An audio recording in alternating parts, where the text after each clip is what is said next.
UP में अगले साल होने वाले विधानसभा चुनाव में ब्राह्मण वोटरों को रिझाने की कवायद शुरू हो चुकी है। बीएसपी ने ब्राह्मण सम्मेलन शुरू कर दिया तो एसपी भी ब्राह्मण वोट बैंक में सेंध लगाने के प्रयास में है। वहीं बीजेपी के सामने चुनौती है अपने इस परंपरागत वोट बैंक को अपने पाले में बनाए रखने की। आखिर यूपी की सियासत में ब्राह्मण वोट इतना जरूरी क्यों है?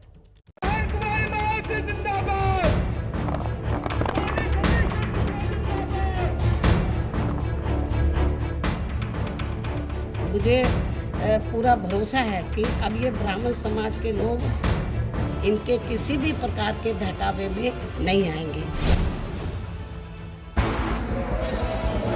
बहुजन समाज पार्टी के ब्राह्मण सम्मेलन का शंखनाद हो गया।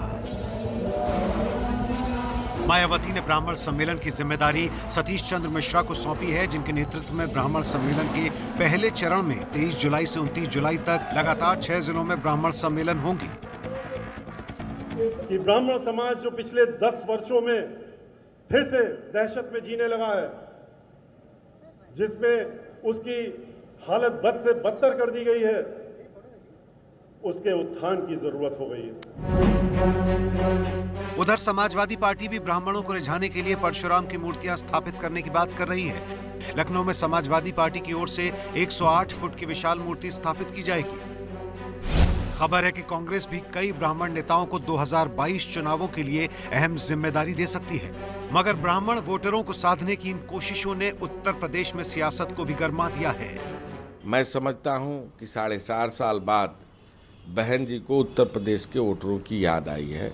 वो कोई भी बैठक कर ले, कोई भी सम्मेलन कर ले, उत्तर प्रदेश की जनता यह जान चुकी है कि बहुजन समाज पार्टी अब समाप्ति के कगार पर है। अलग अलग राजनीतिक दलों की इन कोशिशों के बीच सत्ता में बैठी भारतीय जनता पार्टी के लिए जरूरी है कि वो किसी भी तरह ब्राह्मण वोटरों को अपने पाले में बनाए रखें। माना जाता है कि ब्राह्मण परंपरागत तौर पर भारतीय जनता पार्टी के साथ था। इसके बावजूद हर राजनीतिक दल सोशल इंजीनियरिंग के नाम पर ब्राह्मण वोटों को अपने पाले में करना चाहता है। इसलिए ये समझना जरूरी हो जाता है कि यूपी की पॉलिटिक्स में ब्राह्मण वोट इतने ज्यादा महत्वपूर्ण क्यों हैं। दरअसल यूपी की सियासत में हमेशा से ब्राह्मणों का अच्छा खासा प्रभाव रहा है। आजादी के बाद से 1989 तक यहाँ 6 ब्राह्मण मुख्यमंत्री बने, मगर फिर 1990 के मंडल आंदोलन के बाद यूपी को कोई ब्राह्मण मुख्यमंत्री नहीं मिला। इसकी मूल वजह यह रही कि यूपी की राजनीति पिछड़े मुस्लिम और एससी वोटों पर केंद्रित हो गई, लेकिन वोटर की हैसियत से ब्राह्मणों का प्रभाव एक बार फिर साल 2007 में जबरदस्त तरीके से सामने आया। 2007 में जब मायावती की बीएसपी पूर्ण बहुमत के साथ सत्ता में आई तो उस समय बीएसपी से 41 ब्राह्मण विधायक चुने गए। मायावती की सोशल इंजीनियरिंग ने एक बार फिर प्रदेश में ब्राह्मण वोटों का महत्व बढ़ा दिया। उसके बाद से तो जो भी दल यूपी की सत्ता में आए उसमें ब्राह्मण वोटों की बेहद अहम भूमिका रही। अगले चुनाव यानी 2012 के विधानसभा चुनाव में सरकार बनाने वाली समाजवादी पार्टी के पास 21 ब्राह्मण विधायक थे। फिर 5 साल बाद 2017 के विधानसभा चुनाव में कुल 56 ब्राह्मण विधायक जीते थे, जिनमें से 46 बीजेपी के टिकट पर जीते थे। यानी 3 विधानसभा चुनाव का अगर ट्रेंड देखें तो जिस राजनीतिक दल के पास सबसे ज्यादा ब्राह्मण विधायक थे, सरकार उसी की बनी। बावजूद इसके हर राजनीतिक दल इस वक्त ब्राह्मणों को अपनी तरफ रिझाना चाहता है। हालांकि 2014 और 2019 के लोकसभा चुनाव और 2017 के विधानसभा चुनाव में ब्राह्मणों ने यूपी में खुलकर भारतीय जनता पार्टी का साथ दिया।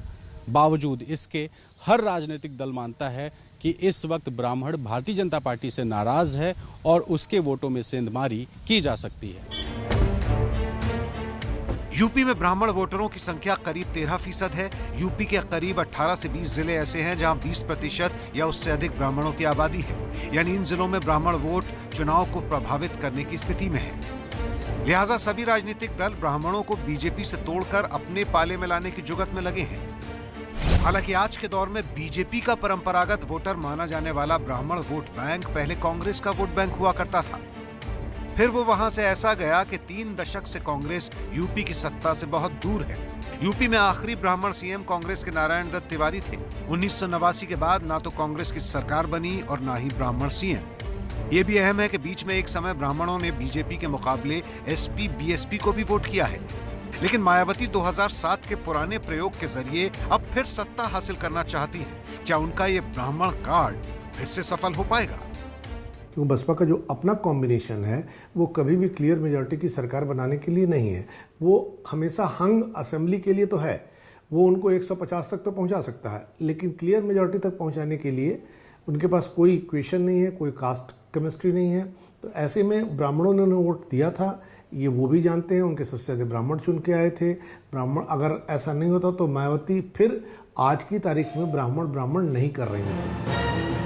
वहीं मायावती के ब्राह्मण सम्मेलन पर बीजेपी आरोप लगा रही है कि ब्राह्मणों के समर्थन से 2007 में पूर्ण बहुमत से सरकार बनाने के बावजूद पिछले 2 चुनावों में मायावती ब्राह्मणों को भूल गई थी। मायावती जी का सत्ता में आने के पहले एक एससी लोगों को अपना वोट बैंक बढ़ाने के लिए एक नारा दिया था, तिलक तराजू और तलवार इनको मारो जूते 4। इसको न ब्राह्मण समाज भूला है न बाकी समाज भूला है।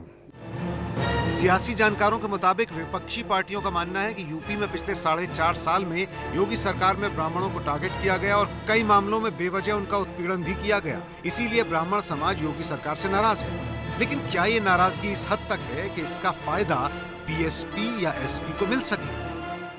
भारतीय जनता पार्टी से ब्राह्मण जो है वो थोड़ा सा नाराज है। अब देखना है इलेक्शन में भारतीय जनता पार्टी उनकी नाराजगी कैसे दूर करती है। बहुजन समाज पार्टी के साथ वो जा चुका है और उसने अपने वहां हश्र देख लिए हैं। अगर वो पूरा का पूरा ब्राह्मण शिफ्ट कर जाता है तो भी बसपा की सरकार बनती हुई नहीं दिखती है। समाजवादी पार्टी की तो दिखती है, पर समाजवादी पार्टी अभी उनको उस तरह आमंत्रण नहीं भेज रही है। यूपी का हर प्रमुख दल ब्राह्मण वोटों को सत्ता की अहम सीढ़ी मानता है, लेकिन साल 2007 का बीएसपी का फॉर्मूला हो या फिर समाजवादी पार्टी और कांग्रेस की कोशिशें, क्या ये सब बीजेपी से ब्राह्मणों को वापस खींचने में कामयाब होंगी? इस सवाल के जवाब में ही छुपी है यूपी के सत्ता की चाबी।